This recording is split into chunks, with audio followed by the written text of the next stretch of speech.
Hello student, कैसे हैं आप सब। उम्मीद करता हूँ आप सब अच्छे होंगे, मस्त होंगे, बेहतर होंगे, आपकी पढ़ाई बेहतर चल रही होगी। और क्लास 12 फिजिक्स एनसीईआरटी चैप्टर 6 में आज का फिर से एक नया टॉपिक मेरे बच्चों, जिसमें दिष्ट धारा डायनेमो के बारे में चर्चा करेंगे कि दिष्ट धारा डायनेमो किस प्रकार से कार्य करता है। यानी हम जो यांत्रिक ऊर्जा को दिष्ट धारा में परिवर्तित करते हैं तो किस प्रकार से हम यांत्रिक ऊर्जा को दिष्ट धारा में बदल सकते हैं, उसके बारे में चर्चा करेंगे।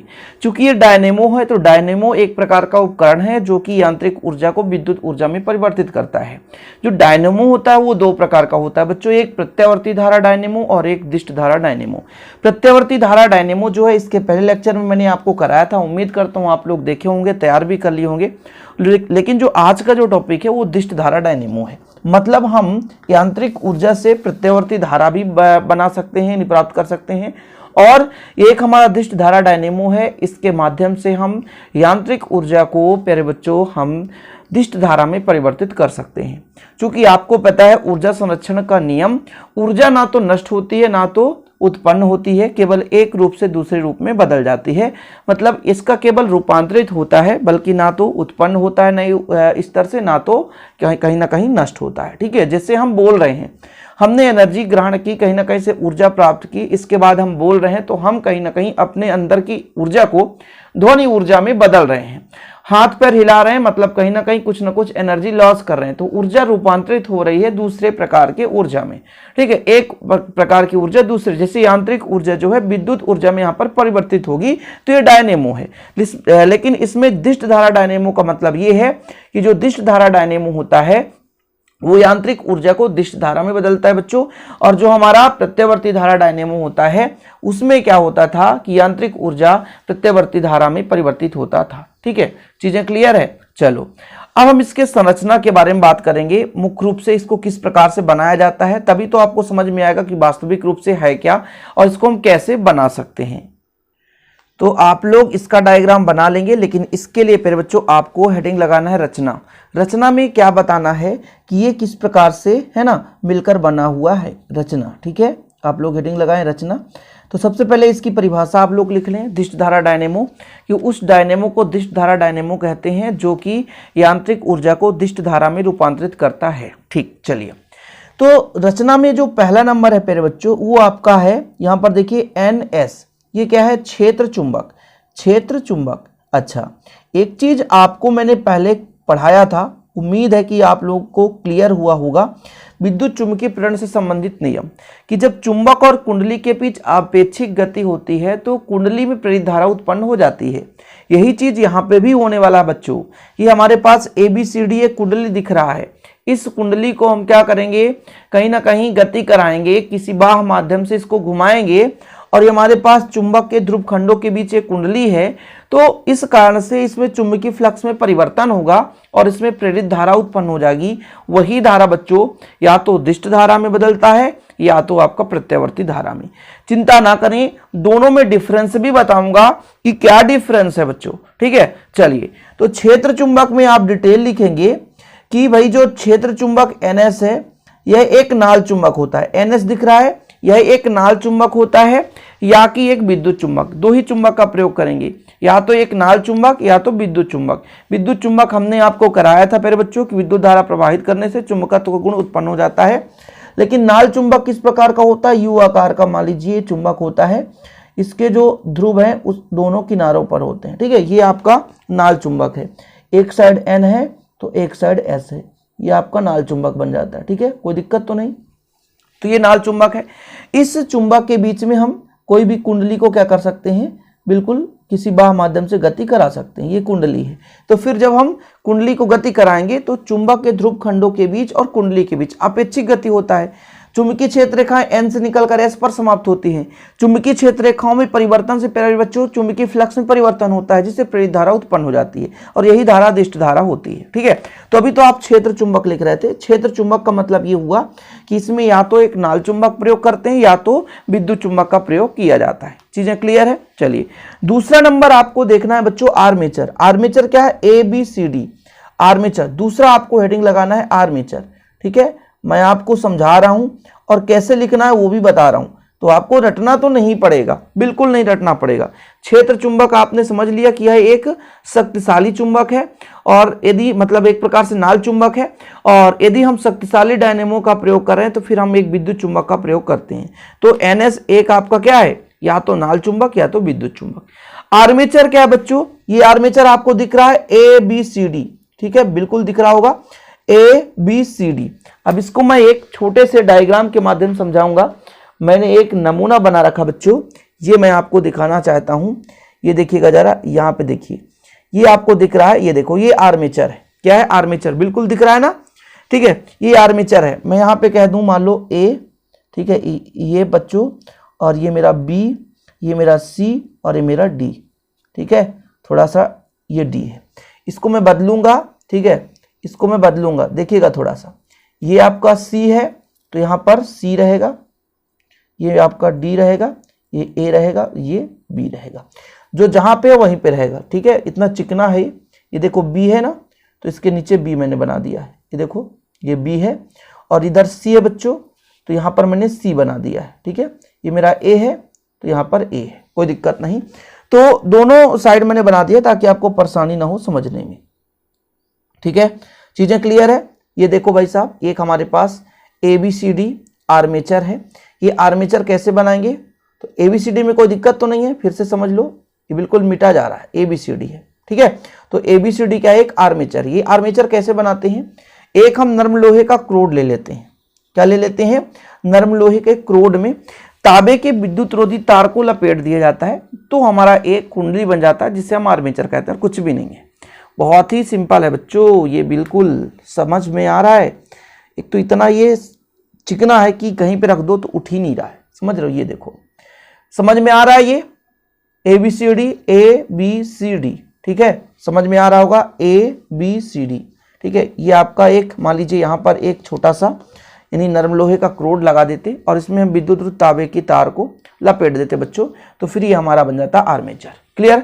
तो आर्मेचर में क्या लिखना है कि यह एक कुंडली होती है जो नरम लोहे के क्रोड पर, यानी हमारा जो ABCD है, ABCD ये क्या है, नरम लोहे का एक क्रोड होता है जिसमें तांबे की विद्युत तार को लपेटकर बना दिया जाता है, जिसको हम किसी बाह माध्यम से घुमाते हैं। ये देखो एक बीच में अक्ष लगा है, अक्ष किसी भी लोहे का एक रॉड हो सकता है। अब देखिए बड़ा सा आर्मेचर होगा तो बड़े मजबूत लोहे का एक अक्ष बनाया जाएगा ताकि उसके माध्यम से घूम सके बच्चों, समझ रहे हैं। तो ये हमारे पास एक अक्ष है जिससे ये क्या है, लिपटा रहता है, और इस अक्ष के घूमने से आर्मेचर भी हमारा घूमता रहता है। तो आर्मेचर क्या है, एक कुंडली है जो नरम लोहे के क्रोड पर तांबे के विद्युत तार को लपेटकर बनाई जाती है, ओके, जिसे हम किसी बाह माध्यम से या किसी साधन द्वारा घुमाते हैं। अब तीसरे नंबर में देखिए, दो चीज तो आप समझ ही गए, हमारा क्षेत्र चुंबक, आर्मेचर, ये दो चीज आप समझे। तीसरा नंबर हमारा देखिए यहाँ पर एक, यहाँ पर देखो S1 और S2 दिख रहा है, B1 और B2। B1 B2 जो है ब्रूस है, और ये विभक्त वलय है जिसे दिक् परिवर्तन कहते हैं। विभक्त वलय, सर्पी वलय, विभक्त वलय में डिफरेंस होता है बच्चों, सर्पी वलय और विभक्त वलय। सर्पी वलय बिल्कुल गोल गोल होता है। मैं आपको एक डायग्राम दिखाता हूँ प्रत्यवर्ती धारा डायनेमो का, थोड़ा सा आप दोनों में डिफरेंस देखेंगे। ये हमारा प्रत्यवर्ती धारा डायनेमो का डायग्राम है, इसमें एक सर्पी वलय लगा हुआ है, पूर्ण रूप से गोल गोल है ना, जो कि घूमता रहता है, ये गोल गोल। इसमें प्यारे बच्चों, इसमें गोल गोल नहीं है, अर्धवृत्त की भांति है, मतलब एक वृत्ताकार, मान लीजिए धातु का, मान लीजिए एक तांबे का ही वृत्ताकार खोल है, उसे काटकर दो भाग में बांट दिया गया। तो एक हमारा हो गया यहाँ पर S2 और एक हमारा S1 हो गया। तो अगला जो तीसरा नंबर है उसमें रचना में लिखेंगे विभक्त वलय। क्या, विभक्त वलय। इसको अपन क्या करते हैं, तो तांबे के एक वलय को दो भागों में बांटकर, है ना, हम आर्मेचर के दोनों सिरों के साथ जोड़ देते हैं, जो कि आर्मेचर के साथ साथ घूमता रहता है। यानी आर्मेचर घूमेगा तो ये भी आप घूमता रहेगा, ठीक है, चीजें क्लियर है। चलो, कहने का मतलब कुछ इस प्रकार से हुआ कि ये देखो, ये हमारे पास आर्मेचर है, एक यहां पर जुड़ा रहेगा, एक यहां पर जुड़ा रहेगा, दोनों भाग पर यहां पर विभक्त वलय लगा दिया जाता है। यदि ये घूमेगा तो विभक्त वलय भी घूम जाएगा।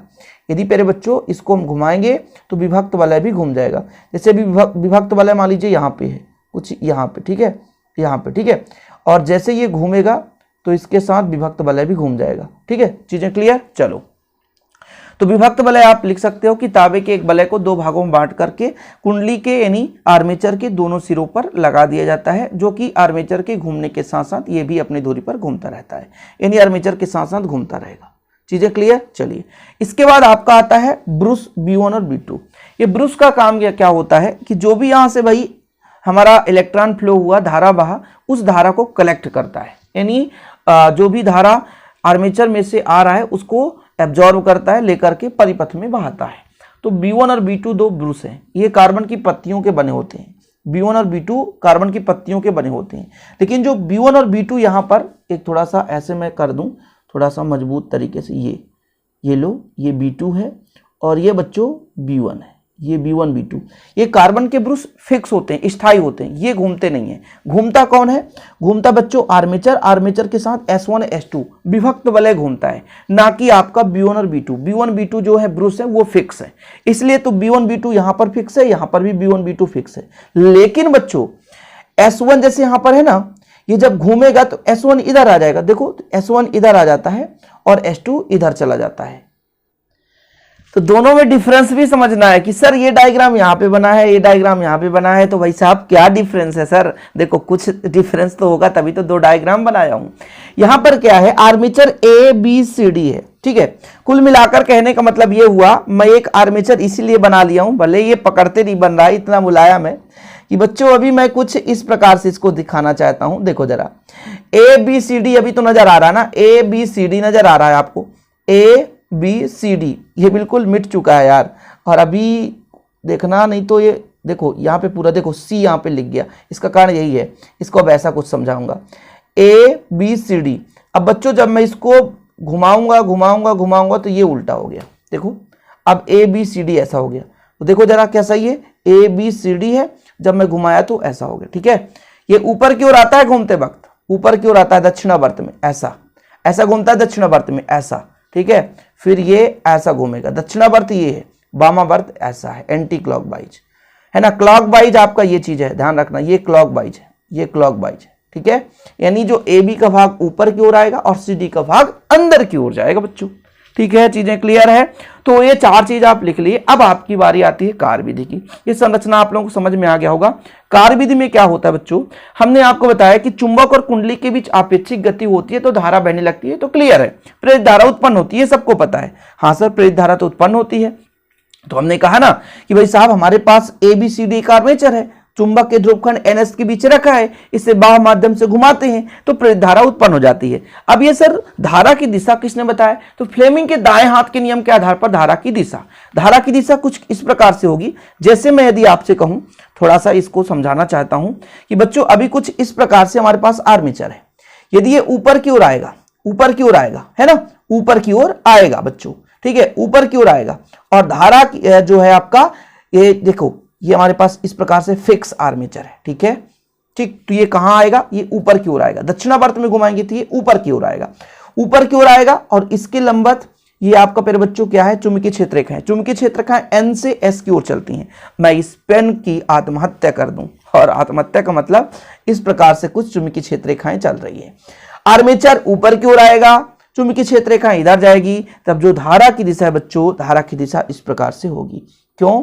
क्योंकि मैं आपको बताना चाहता हूं, किसने बताया था बच्चों? आपका फ्लेमिंग के दाएं हाथ का नियम, फ्लेमिंग साहब ने बताया था कि दाएं हाथ के तर्जनी मध्यमा और अंगूठा को इस प्रकार फैलाओ कि अंगूठा जो चालक की दिशा को बताए, तो चालक ऊपर की ओर आ रहा है, ठीक है। और हमारा जो तर्जनी है वो प्यारे बच्चों चुंबकीय क्षेत्र की दिशा को बताए, तो ये अंगूठा बताएगा, ये ऊपर की ओर आएगा, तब धारा जो है मध्यमा को बताएगा, तो धारा की दिशा ये हो जाएगी। आप फैलाकर देख लेना कि चालक ऊपर की ओर आ रहा है, चुंबकीय क्षेत्र इधर जा रही है, तो धारा इधर जाएगी, धारा इधर जाएगी। चालक ऊपर, देखो एक दूसरे के लंबवत है, चालक ऊपर की ओर जाएगा, तो चालक की जो दिशा है मैं आपको बता देता हूं ना, चालक भी यहां पर खड़ा कर दे रहा हूं। ये लो चालक ऊपर की ओर आ रहा है ना, देखो ये ऊपर की ओर आ रहा है, ऊपर की ओर आ रहा है। समझ में नहीं आ रहा होगा, ये टेढ़ा इसलिए दिख रहा है क्योंकि बच्चों कैमरा इधर है और यहाँ पे वीडियो थोड़ा सा दूर है, मोबाइल में यही तो होता है। तो चालक की दिशा ऊपर की ओर, चुंबकीय क्षेत्र N से S, तब धारा की दिशा इसके लंबवत। ओके, तो धारा कहाँ बह रही है बच्चों?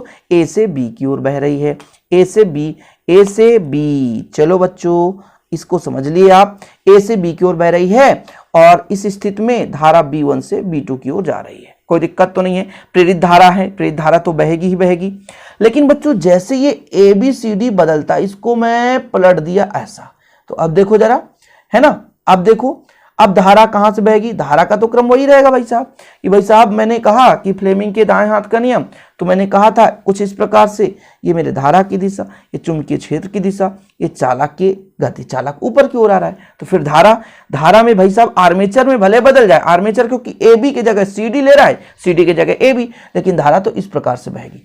अब एक चीज और यहां पर समझना है, जैसे आप लोग सोचोगे कि सर यहां पर S1 का संबंध B1 से था, S2 का संबंध B2 से था, लेकिन ये B2 इधर चला जाएगा, बदलेगा ना, ये जब क्रम बदलेगा तो मैं इधर पकड़ाऊं, जब इसको पकड़ाऊं ऐसा घुमाऊंगा तो इधर आ गया, देखो जरा, घूम गया ना, पहले ऐसा था फिर ऐसा हो गया, घूम जाता है, पहले ऐसा था फिर ऐसा हो गया। तो जो B2 का संबंध S2 से था, देख सकते हो, तो वो B2 जो है किससे जुड़ जाएगा, S1 से जुड़ जाएगा। कुल मिलाकर के जो हमारा S1 और S2 है, S1 S2 क्या है, सर्पी वलय नहीं है, एक विभक्त वलय है, यानी सर्पी वलय को तोड़कर बनाया गया है, एक वलय को दो भागों में बांटा गया है, तो S1 और S2 जो है बदल जाते हैं, B1 B2 नहीं बदलता, यदि बोला हूं तो सॉरी, B1 B2 का क्रम मतलब S1 S2 के साथ बदलेगा, लेकिन B1 और B2 स्थिर रहते हैं, S1 और S2 घूमते हैं। तो S1 जो है हमारा B1 से था, यहां पर S1 B2 से हो गया, बदल गया ना, ये जो वाला भाग है ये इधर आ गया, तो यहां पे आ गया। तो फिर मेरे बच्चों देखिए होता क्या है कि कहा हमने कि पहले चक्र में कुछ इस प्रकार से धारा बह रही थी, कुछ इस प्रकार से, ठीक है, ठीक, चलो अब क्या था, B1 धनात्मक पे था और B2 ऋणात्मक पे था, लेकिन इसमें जो दिष्ट धारा है, इसमें भले आर्मेचर की दिशा बदल गई, लेकिन धारा की दिशा B1 से ही होकर जा रही है। फिर अगले क्रम में इसकी दिशा नहीं बदलती, निगेटिव नहीं होती, पॉजिटिव भी रह जाती है, और यह क्रम निरंतर चलता रहता है। इसलिए तो कहते हैं इसमें धारा के मान में परिवर्तन नहीं होता, ये परिवर्तित धारा नहीं कहलाती बच्चों, मतलब इसमें धारा एक समान रहता है, सेम चलता रहता है और कुछ भी नहीं है। चलो अब कुछ समझ में आया, अब थोड़ा सा डिटेल एक बार फिर से समझा रहा हूं इसकी कार्यविधि को। देखो अपन क्या करते हैं, जब आर्मेचर ABCD को चुंबक के ध्रुवखंड NS के बीच दक्षिणावर्ती दिशा में घुमाया जाता है, मतलब AB ऊपर की ओर आ रहा है और CD अंदर की ओर जा रहा है, दक्षिणावर्त में AB ऊपर की ओर आ रहा है, CD अंदर की ओर जा रहा है, तो इसके चुंबकीय फ्लक्स में परिवर्तन होता है, फलस्वरूप कुंडली में प्रेरित धारा उत्पन्न हो जाती है। प्रथम अर्धचक्र में, मतलब आधा जब ये घूमता है, आधा घूमेगा ना, अर्धचक्र मतलब आधा, एक बार आधा घूमेगा फिर आधा घूमेगा तो पूरा हो जाएगा, तो दो अर्धचक्र होंगे। प्रथम अर्धचक्र में जैसे ये ऊपर आने की कोशिश करेगा और ये अंदर की ओर जाने की कोशिश, तो चालक ऊपर आ रहा है, चुंबकीय क्षेत्र N से S की ओर, तो धारा A से B की ओर ऐसा बह रहा है, ठीक है, प्रथम अर्धचक्र में। यानी धारा जो है इस प्रकार से बहेगा, A से B, B से C, C से D, और ये धारा B1 के पास जाएगा, तो धारा की दिशा B1 से B2 होगा, यानी B1 जो धनात्मक पर है और जो B2 है वो ऋणात्मक पर है ना, ऋण ध्रुव की भांति कार्य करता है। B1 जो है धन ध्रुव की भांति और B2 जो आपका ऋण ध्रुव की भांति कार्य करता है। लेकिन प्यारे बच्चों जैसे द्वितीय अर्धचक्र में आता है तो आर्मेचर का क्रम बदल जाता है। आर्मेचर में जो धारा है D से C, C से B, B से A, किंतु धारा जो है B1 से ही होकर जाता है, और इस चक्र में यानी इस अर्धचक्र में भी B1 धनात्मक सिरा कहलाता है, यानी धन ध्रुव की भांति होता है, और फिर बच्चों B2 जो है वो ऋण ध्रुव की भांति होता है। इसलिए पुनः धारा B1 से B2 की ओर जाता है और कुछ भी नहीं, कोई चेंजेस नहीं। प्रथम अर्धचक्र में प्रेरित धारा ABCD बह रहा था, तो धारा तो B1 से B2 ही बह रहा था, एक ही क्रम था। जब आर्मेचर बदल गया तो धारा DCBA हो गया, मतलब आर्मेचर का क्रम बदला है। ABCD में पहले जा रहा था ABCD से, लेकिन इस बार DCBA होकर जा रहा है। तो मेरे बच्चों इसमें आर्मेचर में भले क्रम बदल जाए, लेकिन इसका कनेक्शन इस प्रकार होता है कि फिर से जो धारा है B1 से ही होकर जाता है, मतलब समान समय में समान, है ना, दिष्ट धारा में कोई परिवर्तन नहीं होता, धनात्मक ऋणात्मक नहीं होता बच्चों, है ना, समझ रहे हो।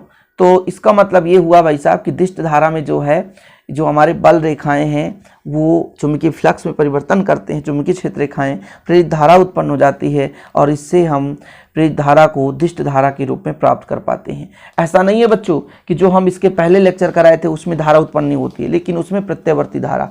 इसमें क्या है देखो, इसमें B1 का संबंध S1 से है, B2 का संबंध S2 से, तो B1 और S1 का संबंध चेंज हो जाता है द्वितीय अर्धचक्र में, लेकिन इसमें ऐसा कुछ नहीं होता प्रत्यावर्ती धारा में। प्रत्यावर्ती धारा में यदि B2 का संबंध S2 से है तो B2 का संबंध S2 से रहेगा अगले बार भी, अर्धचक्र प्रथम में भी और द्वितीय, दोनों में डिफरेंस क्या है भाई। प्रत्यावर्ती धारा में B1 और S2 जुड़े हैं, B1 S2 जुड़े हैं दोनों अर्धचक्र में, B1S1 है ना, B2S2 sorry B2S2 B2S2 B1S1 B1S1, इसका कोई संबंध टूटता नहीं, ये जुड़े रहते हैं बच्चों, इसमें हम इसको तोड़ नहीं सकते, ठीक है। लेकिन बच्चों इसमें जो होता है, इसमें जो है B1 का संबंध यदि S1 से, B2 का संबंध S2 से, तो जब बदलता है तो बिल्कुल ये क्रम भी बदल जाता है, क्योंकि ये आपका सर्पी वलय नहीं होता, विभक्त वलय होता है। और जबकि प्रत्यवर्ती धारा में डायनेमो में, प्रत्यवर्ती धारा डायनेमो में हम विभक्त वलय का प्रयोग करते हैं, टूटे हुए वलय, यानी एक वलय को तोड़ करके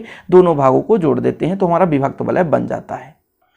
तो ये चीज क्लियर हो गया। आप लोग देख सकते हो भाई साहब, ये जो धारा है उसी क्रम में मिल रहा है, मतलब ये समय के साथ अपरिवर्तित रहता है, बदलता नहीं है। किंतु जो हमारा दिष्ट धारा होता है वो समय के साथ आवर्ती रूप से बदलता रहता है, समय के साथ आवर्ती रूप से बदलता रहता है, ठीक है ये चीज।